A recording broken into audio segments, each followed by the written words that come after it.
Next person I'm going to call up is going to talk about that tax net and that deepening of the tax net. I know his views because he's a constant guest on my show when we talk about taxation and Nigeria. And he's going to share his views now when we look at exploring tax revenues and non-oil revenue direction.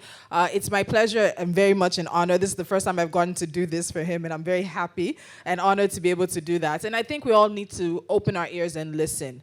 There is tax to be collected, but there's the way in which tax needs to be collected when it comes to the Nigerian conversation. Taiwo Oyedele is the West Africa tax leader at PwC Nigeria, and he's a member of the PwC Global Board of Leadership Development. He also serves as the chairman of the PwC Nigeria Ethics Committee. But beyond that, he is one of Nigeria's most in-demand public speakers and regularly is seen on News Central, Channels TV, NTA, and a number of other stations. He is a fellow of the Nigeria Leadership Initiative, and he will be taking us further into the tax conversation as it concerns the options we expect to be laid out for us. Please, a round of applause for Taiwo Oyedele as he makes his way to the stage. Please, let's keep that applause going. I think some of you might be surprised with some of his stands on things, but I've heard them before. Thank you very much, Tolu. Good morning, everyone. Thank you to Budget and Makoto Foundation for inviting me and for bringing us together, and to my brother Abubakar for making my job very easy. So I'm just going to build on the foundation that he has laid. So I do so many things. One of the things I do is I'm an associate professor where I lecture PhD students. And recently, I asked them a question. We're talking about development finance. So I asked them a question about, is Nigeria a rich country with rich people, or a rich country with poor people? Or is it a poor country with rich people? Or is it a poor country with poor people? More than 90% of my students, and these are executives, thought that it's either A or B. In other words, Nigeria is either a rich country with rich people or a rich country with poor people. I suspect that if I ask you that question, your answers are likely to be similar to my class. But unfortunately, if you interrogate further, you will quickly realize that they were talking about the potential of the country. And I love it when Abubakar said, we are blessed.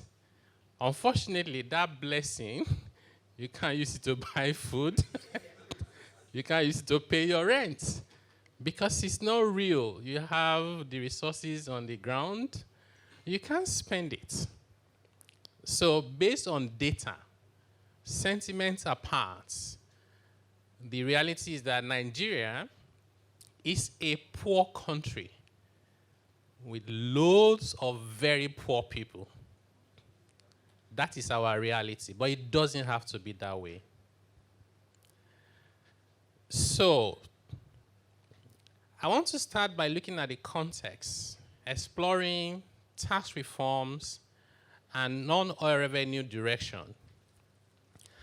And the context for me is that the Nigerian fiscal and tax space is ill. You can, in fact, say maybe it's under intensive care. Now, because the system is ill, you have to be able to separate the symptom from the illness itself. Some of the symptoms of that illness is the low tax to GDP ratio, is the rising debts profile. It is the high cost of funding that borrowing. It is the fact that we have informal taxes being collected by non-state actors, estimated in some cases to be more than the IGR of some states. There was an estimation that the Agberos in Lagos collect over 100 billion naira a year. I have not seen, I'm waiting to see one road that they have fixed in Lagos State. Yet that revenue they collect is more than the IGR of any state in Nigeria other than the top 5 states. And we pretend like everything is okay. The symptoms also include implicit taxes. This is when, after paying your taxes, if you had paid, you then have to take care of what government should normally be doing for you as the fiscal exchange for the taxes you have paid. We have all manners of earmarked taxes. Government says, maybe we cannot fund education and we think we should be funding it. Can we set up a tertiary education tax fund and ask people to pay? Fast forward, it's not working. Somebody will say, maybe we need science and technology, NASENI levy, ask companies to pay. Somebody will say, actually, we also think there is a bit of information technology, need that levy, ask companies to pay. Oh, someone will say, oh, how about NYC? Maybe we are not funding it enough, NYC levy. Every single thing, you think that the problem is revenue, but that's a secondary problem, right? The more of this you have, the more the problems you create. Not only do we have those multiple taxes and earmark levies, we also have multiplicity of agencies collecting those revenues. And I'm not surprised because I've seen that before when Abubakar said, you know, there are places. Those places could be a state, it could be local governments, where consultants that have been asked to collect taxes take as much as 35%. But of course, we know it's not because the cost of collecting tax is that high. It's because some guys are making money for themselves at the expense of the country and of the people. It's even more painful that those expenses are not reported. They take their own money from the source before they report the revenue. And then we say the revenue is not enough. Anyway, those are the symptoms. The real issue is that we often mistake, right, the symptoms for the disease itself. Now, if you do not correctly diagnose an ailment and prescribe the right solutions, chances are that you will never be able to cure it. In fact, after you have prescribed, you have to diligently administer that prescription while you are monitoring the recovery of that patient. So the real issue for us, the real problem for us is that the social contract is broken. The whole essence of government is that we have collectively agreed that we need order, that we need the rule of law, that we need to be civil. And then, of course, we can't take care of ourselves all by ourselves. You cannot, if you want to drive from here to Ibadan, you can't build the road just to drive. If you want to fly from here to Kaduna, even if you are Aliko Dangote or Bill Gates, who is in Nigeria now, you can't build the airport everywhere you want to fly to. We say, let's come together and contribute. And then we appoint some servants to serve us and spend the money. That's how government is supposed to work. That contract is broken, resulting in poor tax culture and low tax morale. In one of my activities, I headed the research table for the NESD, and we got some funding from Bill and Melinda Gates Foundation. We did a national study on tax morale in Nigeria. Even for me, I was surprised when I saw the results. Only 17%, 1/7 of Nigerian adults believe that it is right to pay your taxes and pay it correctly. 83% see nothing wrong with not paying your taxes and evading them. When we did the study for businesses, it was only slightly better. Only 29% of businesses think that they should pay the right amount of taxes. And when we asked them why, they said they do not trust government. Number two, They said we do not get sufficient fiscal exchange for the little we have paid. And number 3 is that the system is corrupt and it's complex. And I agree with everything they have said 100%. Unfortunately, 2 wrongs do not make a right. We have to fix the problem. It was not imposed on us by God or United Nations. We created the problem, so we must find the solutions. Because we have complex system, incommensurate fiscal exchange, with little or no accountability, we are unable to raise the revenue that we need for development. In fact, in one of my analyses that I did a few months ago, I concluded, based on data, that the problem is not paying high taxes. The problem is what government is using those taxes for. In my analysis, I realized that Denmark, Finland, those Nordic countries pay the highest rate of tax. Some of them pay over 60%. Imagine paying more than half of your salary in personal income tax. The GDP, the tax to GDP ratio for those countries were around 40 plus %. But when I looked at it further, the public spending to GDP was over 50%. Not only did they collect so much from their people, they spend even more for their people. And then it was not surprising when I looked at the happiness index. These 2 countries were number 1 and number 2. How can people pay so much in taxes and be the happiest in the world? The issue is that the tax is not the problem. It is because they are getting the value for the money that they have spent. You would want to ask, how are they able to collect 40-something and they spend 50-something? Well, they have also invested. So the taxes they collected from the people, plus the returns on their investment, including sovereign wealth fund investment, they put back into the system. Their inequality is some of the smallest in the world. Right? So, I know they gave me only 15 minutes. I probably have spent more than half of that. Now, what should we do to reform the tax system and explore non-oil revenue directions? I have 3 things, just to keep it simple. 3 things that are practical. Number 1 is to stop the bleeding and the leakages. Stop the bleeding and the leakages. What do I mean by that? We have removed fuel subsidy. That's good news. It's a big source of bleeding for these patients, remember? There's also the FS subsidy. Hopefully has also been removed. We have unproductive tax waivers, and Abubakar said it, tax expenditure, right? And even in the presentation that my brother made earlier on. The problem itself is not with the tax waivers. It is the fact that they are unproductive and sometimes distortive. It's even bad enough to be unproductive, which means I spend like 10 for the value of 2. The fact that that exercise itself discourages other people who want to create value means that the value that I'm destroying is even more than the waivers I'm giving away.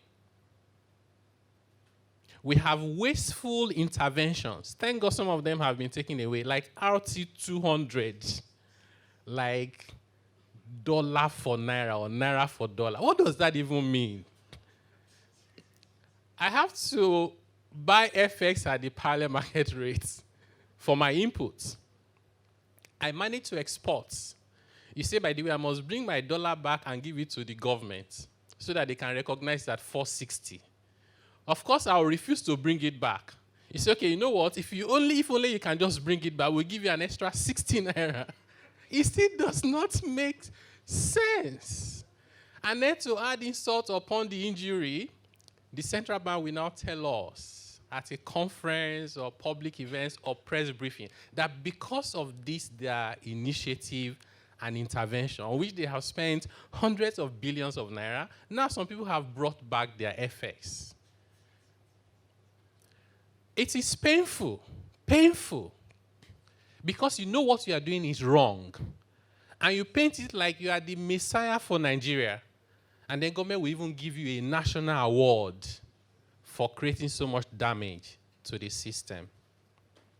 We have very high costs of collection.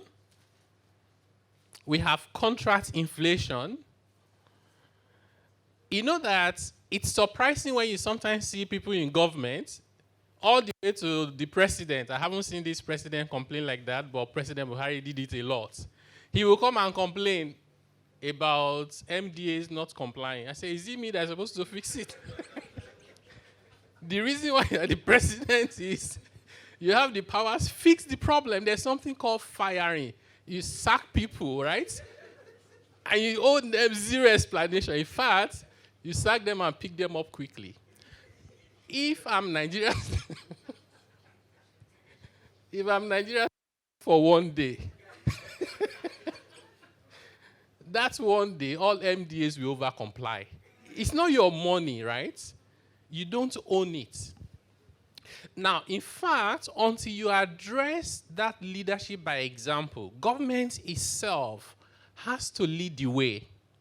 If you read the Auditor General's reports, Auditor General for the Federation, which I believe is economical with the truth, even at that, the little that the Auditor General managed to say is depressing enough, including the fact that the presidency, the National Assembly, the EFCC have been defaulting in paying their taxes. Not only their own taxes, when they deduct taxes from contractors, from their employees, they do not remit, and nothing happens. Impunity. And you expect the man and the woman who is hustling inside the hot sun, inside the rain, just to make 1,000 naira a day, to make ends meet, should be excited to pay their taxes.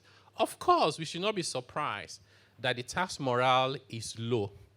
In fact, we need to commend those who are still paying their taxes in Nigeria. If I tell you that, and Budget did a very good job in one of the reports that you already have, you see that over the past 5 years alone, the interest that Nigeria paid on ways and means to the central bank is over 3 trillion naira. But that's not where I'm going. The place I'm going is, if you read the Central Bank Acts, there's a requirement that the Central Bank of Nigeria must return 75% of its surplus to the federal government, because CBN Act makes the federal government of Nigeria the sole shareholder of Central Bank. 100 billion naira, 100% owned by FGN. It says, return, right, 75% of your surplus to the federal government twice a year. I have not seen one error. We create problems for ourselves that are completely unnecessary. First, you decided you pay the central bank interest at MPR plus some spread. I don't understand why you have to pay such a high rate of interest, which increases all your numbers in the wrong direction. And then this revenue you should then collect from them by way of distribution, you haven't collected. That depresses your revenue. And then you're surprised that Moody's and everybody downgraded Nigeria, and your cost of borrowing goes up. We have to start solving our problems that we self-inflicted on ourselves. We need to harmonize multiple taxes. Officially, there are over 60 different taxes in Nigeria. Unofficially, over 200. And I say these with all authorities. I'm not making it up. I spent a long time with the manufacturers compiling these taxes. You know, the way to do it was, we just asked manufacturers, tell us the taxes you pay and who you pay to, and give us evidence of payment. In one state, River State, 197 taxes was what manufacturers alone paid. And then we say manufacturing is not growth, there is no employment. How? We tax them to death even before they have started. I know that Alhaji Aliko Dangote made a joke in one of these events where he said, if you get to heaven, angels will ask you whether you are an entrepreneur, from Nigeria? If you say yes, they'll say, go to heaven because it will not be fair to punish you twice. All your suffering you have suffered already in Nigeria. So I do think that, and by the way, despite all these multiple taxes, more than 98% of the taxes we collect in Nigeria across all levels, federal, state, and local government, come from less than 8 taxes. Now, it goes against common sense that about 6 or 7 of your taxes give you almost all your revenue, but you have over 200 just to piss people off and make life impossible for them, such that the people pay so much, but government collects so little, it disappears in the middle between collection and accounting for it. If you don't solve that problem, you are not helping the country, you are helping a few people who are benefiting from the chaos. I do think, and this is also based on data, that Nigeria can generate more than 40 trillion naira in tax revenue as of today from just 5 taxes. Those taxes are personal income tax, companies income tax, including petroleum profit tax, value-added tax, property tax, and then customs and excise duties. If we repeal all the tax laws in Nigeria and stay with these 5, we will collect at least 40 trillion naira as of today. You don't need to increase the rate. You don't need to do anything. Just change how you collect. South Africa, a smaller economy than Nigeria, collected in fiscal 2021-22, their latest report, guess how much? South Africa collected 1.9 trillion rand, equivalent to 70 trillion naira. 70 trillion naira. That's not the end of the story. Personal income tax alone in South Africa was 24 trillion naira last year. 24 trillion naira. Sorry. Now, naira equivalent. This is a country where the unemployment rate is comparable to Nigeria. I think we are like 32, 33, right? Population is less than 1/3 of Nigeria. 24 trillion. Ladies and gentlemen, the highest personal income tax Nigeria ever collected, all 36 states, federal capital territory, has never been up to 1 trillion naira. Something is wrong with us fundamentally. I am very confident, even though the per capita income in South Africa is about 3 times, but I'm very confident because there's so much inequality in Nigeria that if you take the top 1/3 of Nigeria's population, they are individually, on per capita basis, richer than the population of South Africa. Imagine 1 trillion to 24 trillion. How much was their VAT? 17 trillion.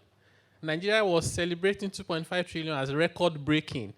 And we even have the audacity to clap for ourselves. I told the governor of Lagos State that Lagos State has never collected 1 trillion naira in revenue. All revenues combined. They've never collected 1 trillion. But guess what? I like the example you made. I said to the governor of Lagos State, take the top 1 million properties in Lagos. There are about 3 to 4 million properties in Lagos. Exempt 75% of them. They are poor people, retired people, people with disability, place of worship. No controversy. I don't want complications. Exempt 75% of properties in Lagos completely from paying property taxes.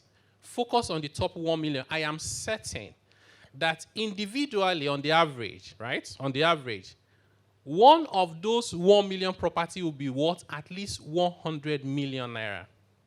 Around the world, property taxes are about 1% of the value.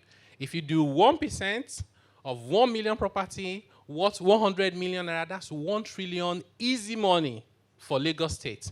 Imagine that you purposely set aside that 1 trillion. I know it will be more. For just development of Lagos State, roads, every estate. When people see that development, it makes it even easier to collect. Plus, 1% you can't pay in 1 year. Everybody knows the value of their property in Lagos apart from Lagos State government, right?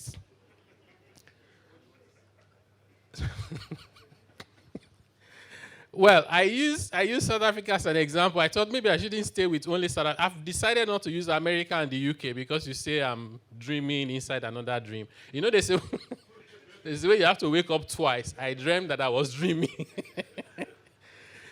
I looked at Kenya, right? Kenya collected equivalent of 8 trillion naira in taxes last year. 8 trillion. Population is 53 million. Per capita income is the same as Nigeria, about $2,000. If you just increase that by the population of Nigeria, we should have collected 32 trillion naira. What did we collect? Barely 10 trillion. Now, and then we need to optimize our assets and resources. Refineries, they said we spent over 10 trillion, produced nothing. Those refineries will not work because its human factor is the reason why they're not working. If you don't address that, you can do turnaround, you can spend $1.5 billion, nothing will change.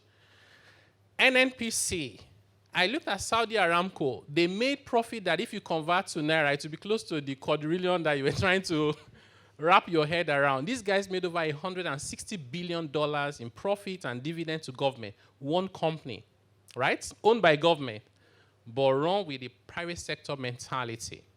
I looked at the details because I'm so much interested. I concluded that the NNPC is 25% of Saudi Aramco. If we got the efficiency of Saudi Aramco, NNPC should be giving us about $40 billion in revenue, distribution to government, and payment of taxes. What did they give us? They said that the Federation account is owing them. They have failed to give. Now, you know when they say Federation account, they mean all of us. Sometimes you want to ask yourself whether Nigeria is African magic or whether it is real. Or whether it is real. Okay, I'll move on. So I said I'll tell you 3 things. I told you one already. Stop the bleeding and the leakages. Number 2, close the tax gap. Close the tax gap. First and foremost, you need to measure it to know what the gap looks like. I have an idea. And the idea is that without doing too much, just level between South Africa and Kenya efficiency, Nigeria would easily collect about 20% of GDP, and that's about 40 trillion. What are we collecting? About 10 plus. So easily the tax gap is between 20 to 30 trillion as of today. You need to close that. Now there are 3 sub-components to the tax gap. One is non-registration and non-filing gap. These people are not even in the tax net, right? Number 2 is under-reporting. They are in the tax net, but only one finger is inside the tax net. The rest of the body is outside. That's when you find somebody who has paid 50,000 naira tax when they should have paid 200 million naira. One finger is inside the net. This is plenty all over, right? Under-reporting. In fact, I was speaking to a top person in government a few weeks ago, and I said, one of the reasons why I recommended to them to merge revenue agencies, that thing you've seen in the press everywhere, is that Nigerian Customs Service, this guy gave me the details, right? Someone imported bulletproof, very expensive cars. Cars that without being bulletproof will be between 60 to 80 million naira. Now they are bulletproof. And then the amount declared for custom was 2 million per unit. I say people have completely lost their conscience. 2 million, is that the tire or what? To pay import duties. And then the customs service will come out and say, by the way, we have exceeded our target for custom collection. How? How? If it's not smuggled, with no import duties paid, it's grossly underdeclared. So you have under-reporting tax gap. And number 3 is underpayment. They've reported what they think they are owing, but they still don't pay it. Either way, you don't have the money. So how do we solve the problem? Use technology for tax intelligence. I already told government, forget about tax identification number. We are not at that point. When I hear tax identification number for registering vehicle and stuff, I'll go and register in the name of my grandma in the village. She has nothing to do with the economic system, or I'll use my 4-year-old. I'll still ride the car, right? I said, discontinue with all this tax identification and just use NIN for individuals, CAC registration for businesses. and don't be too much in a hurry to collect the taxes. Tie all economic activities. I'll make your life impossible until you use NIN or the CAC registration if you're a business. You cannot get a job. You can't travel abroad. You can't get a passport. You can't open bank accounts. You can't get a payment card, right? Every economic activity, tie it to NIN. And once you are done, collect the intelligence. It will say, dear Taiwo Oyedele, from your system or from what we can see, you are worth 200 million. Can you explain this, your tax or non-payment of tax to us? Countries have moved away from asking individuals and businesses to tell us their information so we can tax them. Countries are calling taxpayers and businesses to say, by the way, we have your information. Can you please pay your tax? Then you need to then review the national tax policy, rewrite the tax laws so they are simple. You need to ensure coordination, both vertical and horizontal, between federal government as well as with subnational. And then, for example, you need to not overtax people like inputting VAT on diesel when we are still complaining about, about fuel subsidy and people struggling to cope. And lastly, number 3, you need to change the tax culture and renew the social contracts. Renew the social contract. Lead by example. All government MDAs must pay their taxes 100%. Return their surplus. In fact, you should stop asking them to collect revenue. All their levies and charges and revenue should be collected by the FRS on their behalf, so you don't have to beg them. And then on their own taxes, they should remit. If they don't, fire them, right? And even politicians should pay their taxes. They should not be eligible to contest, to superintend over taxpayers' revenue where they themselves haven't complied. I raised this issue during the election period, and not many people paid attention to it. You know what happened? People wanted to be senator, governor, honorable, and whatever they call it, were required to present tax clearance certificate as part of the screening process. Many of them had no tax clearance certificate because they never paid in taxes before. The taxman made it even worse, added insult upon the injury to say, by the way, if you want to contest and you don't have tax clearance certificate, they now have categories. If it's senator, come and pay this amount. If it is House of Rep, pay this amount. They brought out that list. As if that was not bad enough, some of the politicians looked at the list for their state and they said this is too high. They went to another state where the rate was lower and bought the tax clearance certificate to come and contest. Many of them now are our leaders. We have to change that. You need to prioritize what you spend money on.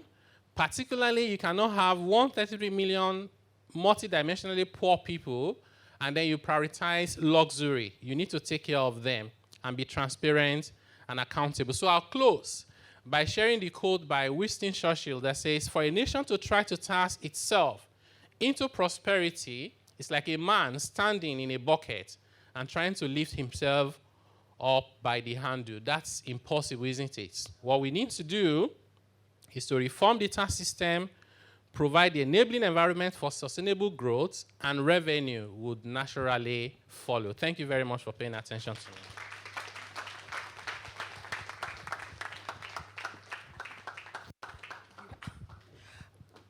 It's difficult to follow Taiwo right now because I think, again, another round of applause for him. I've interviewed him and he's been very serious, but some of the jokes and the shade, the shade that I just heard right now, but actually very deserved shade. At the end of the day, what really are we doing? Are we an African magic production called The Country is Nigeria? Are we really a real country? The largest economy. At this point, we even need to question the size of that economy. The most populous black country on the face of the earth. Abubakar was saying earlier, he's putting the estimate at around 215 million. How do you plan for 215 million when you can't even guarantee you're around 215 million? So many questions. We're hearing solutions, but also we're hearing more questions that definitely need to be answered.